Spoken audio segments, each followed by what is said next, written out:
It is a great privilege for me to introduce to you Dr. Shambhavi Sharma, Director, HR, Redni Incorporation, which is a leading global provider of innovative communication software, products, solutions and services. It is also a provider of business critical billing and charging software and data services to over 90 network operators in over 50 countries. Currently, ma'am is leading the team in India and APAC as the Director of Human Resource.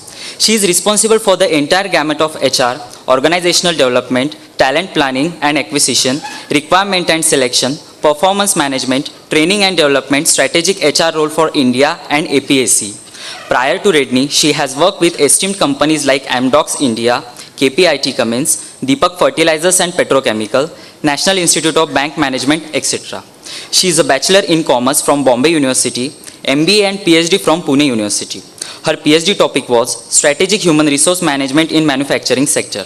She is a trained assessor for Development Center Haveth Associates, certified on Advanced Competency Mapping, University Canada, certified on Thomas Assessments. Ma'am has been the recipient of several awards. To name a few, HR Leadership Award at Asia Pacific HRM Congress 2012, recipient of Amdocs Innovation Award 2010, and Amdocs HR Employee of the Year Value Based Award 2009. She is a renowned speaker at the various forums and has published several research papers. Ma'am, we are eager to listen to you. Podium is all yours. Good afternoon, everybody. I'm really overwhelmed to see the acknowledgement and the participation from the student community. So congratulations to all of you all for being a part of this institute, first of all. And wish you the very best for your placements, because I know it's going to be a nice big market there where you really need to establish and prove yourselves to the world. With that, let me start a quick introduction. Now, APAC, as I was introduced, stands for APAC, which is India and the Asian countries, Malaysia, Singapore, Australia, and to an extent Cambodia. Now, it's been a decade through which the HR processes have transformed in India. If you look at it, it was not as flamboyant, as strategic a decade back, and it has been a journey so far. The first part of HR transformation is very important for you guys to understand. As we started in the 1990s and the 2000s, it was all about personal management, OD, HR, HRM, and so on. As we moved through the journey, and that's the reason why I've called it the next step, we saw the entire gamut of strategic HR, where HR now started co-creating processes with business, which means HR has to speak the business language. There's no other alternative. And that's probably one of the reasons why you guys are groomed and grilled so hard to understand the business realities of today. I'm told you guys have economic times sessions and quiz on that. I think it really helps. All the current industry trends which you read, which you understand, would help you groom into the next organization. Am I loud? Can you hear me?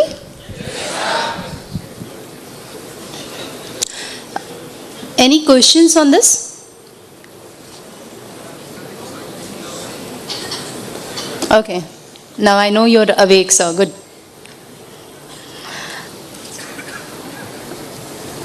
The good thing, as we all know, like Redni. Now Redni is a development center in India, which is catering to 50 countries worldwide. Which means because of our cost economy, because of the huge pool of talent which we have available in India, we actually do everything, right? From testing, development, operations, support, consulting, everything out of 150 employees in India in Pune. So isn't that good news? Yeah? The second good news is we have Indians in the top management team of this company, which is a Canadian company based out of Canada.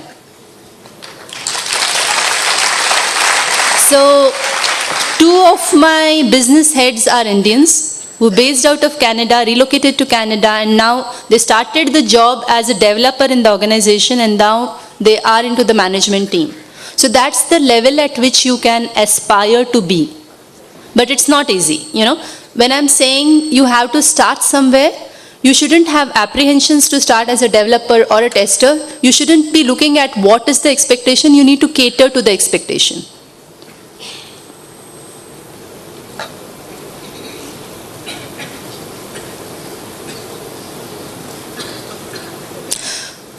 My role in the organization is all about building leaders, building leadership capabilities, building the next level of succession in the organization, building the organization rather.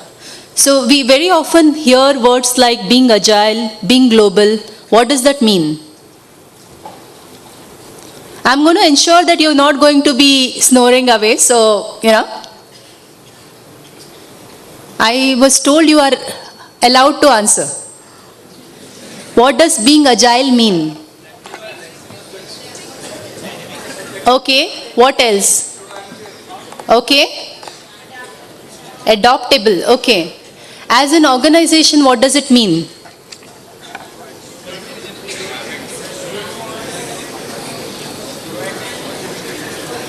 Any idea? What does lean mean? I know I am lean, but that's not the answer. What does lean mean? It's all about reducing waste and creating want. Have you heard of this? Yeah? So, what we intend to do is to create products and services which are globally suitable to the telecom products and the telecom giant. Look at the way the telecom industry has transitioned in India. What was the calling rate 10 years back? 16 rupees. STD calls? ISD calls? Remember those long queues outside the STD booths about 12 years back, where you'd actually cut off the call once you cross your limit of 50 or 100 rupees? Yeah? What has happened now? 1 paisa per minute, per second. Okay. What has it done to the industry? You think the cost of producing those products have reduced? So what has it done to the profitability of the companies? What has happened to the quality of the service? Increased. Half of you are saying increased, half. So that's because of the different service providers you're using, right? So when we are operating in such a dynamic environment, we cannot afford to be rigid as an organization. We need to be agile, we need to be flexible. We need to adopt our products. So the good thing about a smaller organization like us is we are flexible. Okay? We are ready to adapt or customize our products to suit the customer's requirement. And that's how organizations like us have a global presence with 50 million subscribers worldwide. Does that sound great? So, with a company of a size of 350 people across the world, we are catering to 50 million subscribers worldwide with a presence in 50 countries.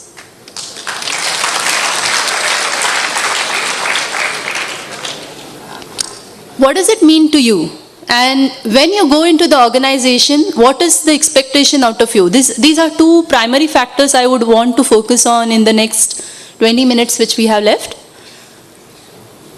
When you get into the organization, the first and the foremost expectation from you is results.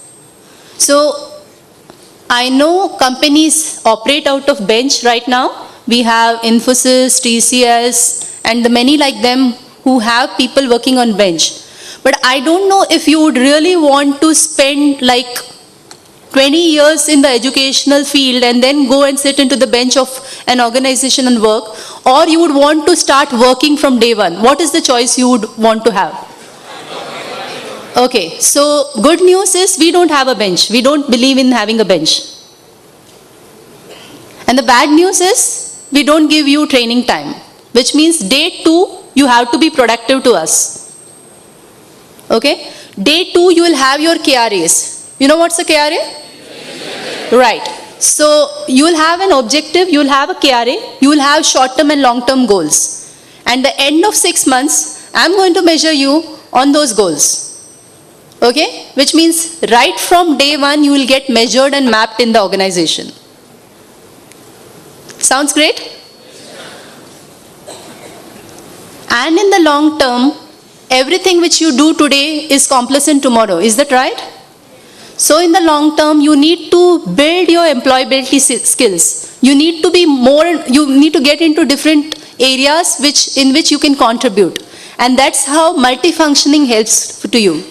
Before I came here, we were just discussing, we can't afford to not to talk the business language, right? I can easily say, I don't have an engineering background, I'm an HR person, so don't expect an engineering talk from me. But can I sustain becoming like that? No, because I work in a telecom product company, I cannot not know my products and services, right? I cannot not know my customers. I have to know my customers, the products, the services which we offer. Is that right? How will we map and how will we come to know? You must be, there's enough and more said on interviewing techniques, how do we, assess people, how do the right people get in, and we have less and less of time because every new position will probably have 400, 500 applications, is that right? So how do we scan through like 300 profiles of people and get the right one? Any answers? So there are different methods we as HR experts use. One of that is BEI, Behavioral Event Interview, where we would analyze or take you into a subject or a topic which is close to you and well into your developmental ideas, your future plans, your long-term objectives, so on and so forth.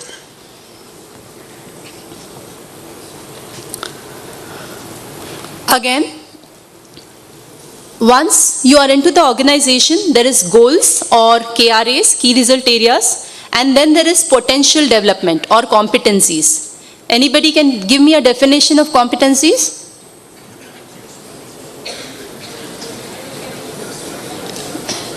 Yes, I'm not able to hear you guys. Loudly, guys, it's not Greek or Latin. No, I'm not able to hear you.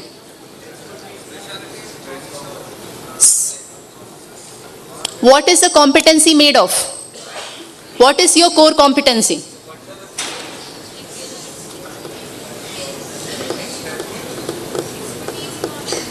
Expertise, knowledge, right? Ma'am, competencies are made up of capabilities. Capabilities is the ability, and when we achieve the expertness in that, it becomes competence. Beautiful, thank you. You're right. Competencies are made up of 3 things. Ability or attitude, which is very, very, very important. Skills.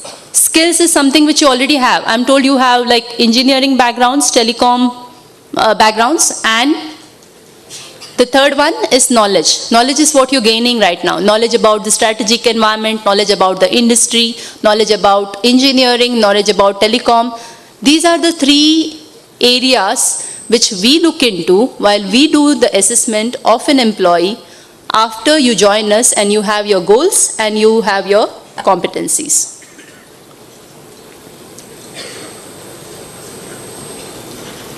May sound a little emotional, but that's the reality. Anybody who doesn't agree?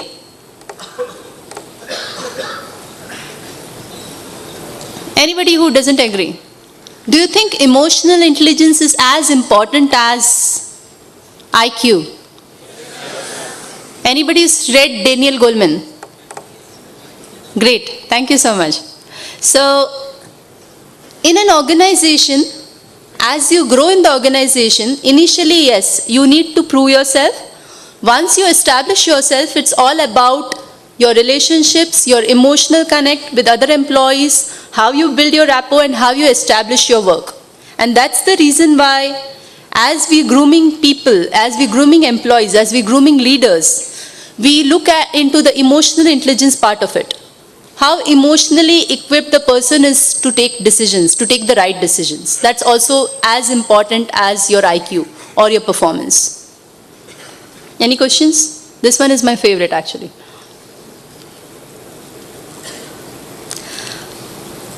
How do we build capabilities as we look at competencies and competency development? A few quotes. You all know how important people are, and especially for a product company or product development company, people are the only assets, right? There are different programs, like you have programs, we also run programs into the organization to build capabilities, like cross-business alignment, goals, stretched goals, targets, multifunctional responsibilities, job enlargement, job enrichment. Any idea about these terms? It's about being able to stretch, it's about being able to deliver more. It's all about your current potential and what you're able to perform in the next role. It's about being able to learn and develop yourself and grow the organization in future. In technical definition, this is actually the definition we gave during our appraisal process.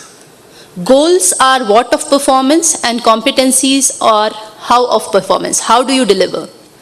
So as long as your KRAs, your objectives are important, as long as you need to deliver performance on a day-to-day basis, how you deliver to the customer, what does your customer have to say about you is equally important.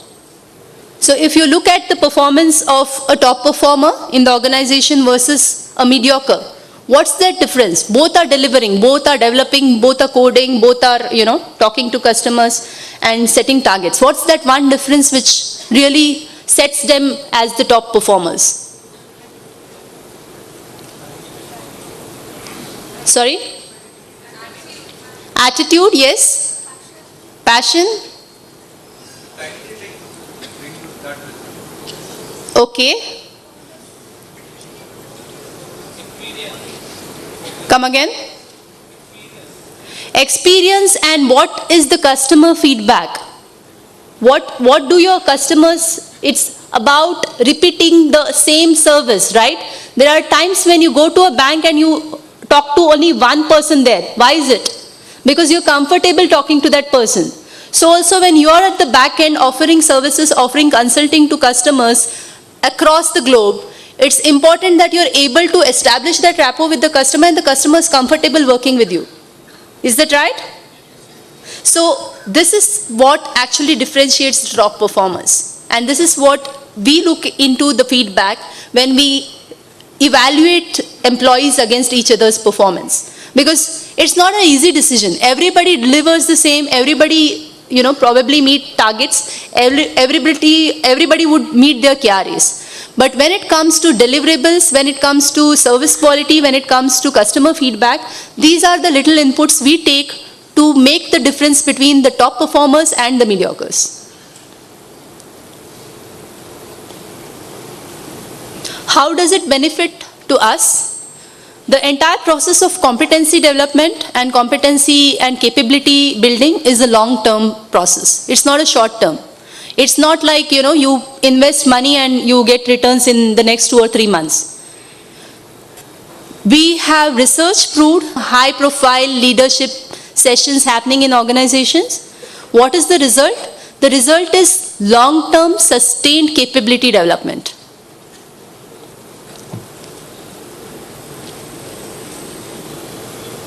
You don't have to actually do that for outstanding performance.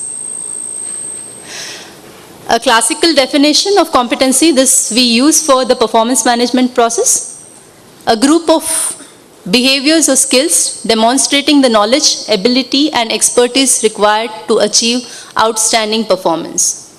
So like you are like 800 people competing against like maybe 200 jobs. So also in organizations, my earlier organization, Amdocs, we had 15,000 people working worldwide, competing against each other or competing with each other for these performance parameters. So when it comes to such huge competition, outstanding performance is the criteria. And what defines outstanding performance is high level of competencies and capabilities. Is it making sense? Yeah?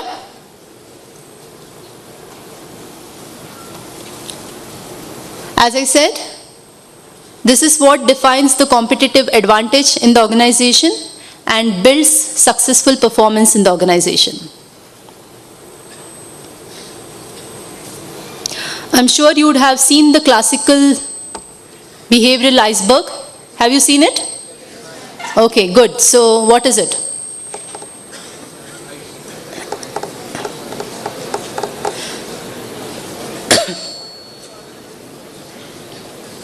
You said you have seen it.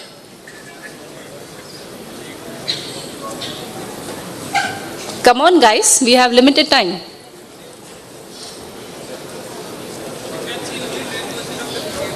We can see 10 to 20% of observable human behavior, right? What is the other part? Ego, okay. Come again. Latent behavior or underlying behavior. So what happens to that behavior? You're on the right track. What happens to that behavior? I'm giving you some cues here.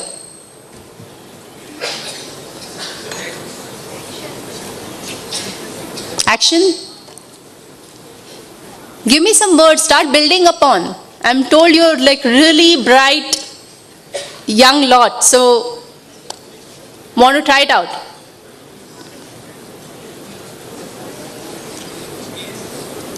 Yeah? Okay, so coming back, an organization or human behavior, only 20% of it is what is observed. The rest 80% lies within. It's actually unexploited, untapped potential. And we as HR experts, we believe that we have that ability to get that 80% out and get the best out of people. And that's the reason why there's so much of focus on competencies, developing people, building managers, building leaders in the organization. Now, what I'm trying to say is, what you're performing right now, be it your academics, be it your maybe campuses, maybe only 20 to 25% of your true potential. It's hard to believe, but human beings have this immense capability to do more. You know, it's only when there is pressure to perform, positive or negative, is when people perform. Yeah? So the entire gamut of development in your college, maybe in your institute, in the organization, it's all about harnessing that potential which lies within. Like an iceberg, all of you have seen Titanic, right? Like an iceberg, only 20% of the surface is what is observable. 80% is the true potential which lies below. And you need to harness that potential to be able to deliver high quality results, to deliver high performance. Any questions on this? Nothing?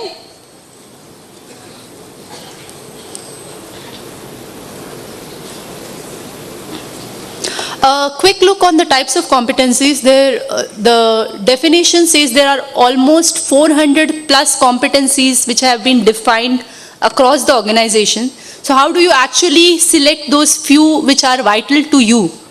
So one is, of course, the aptitude, attitude, skills, and knowledge. 4 vital types of competencies. Again, we have classification between functional competencies, behavioral competencies, and so on and so forth. We don't want to get into that. But basically, competencies are driven from the values. The values are what drives the organization. And values are what drives the individual. From values, we cascade the competencies, and from competencies, we cascade the behavior. And that's what is the parameter for us to evaluate performance of employees in an organization.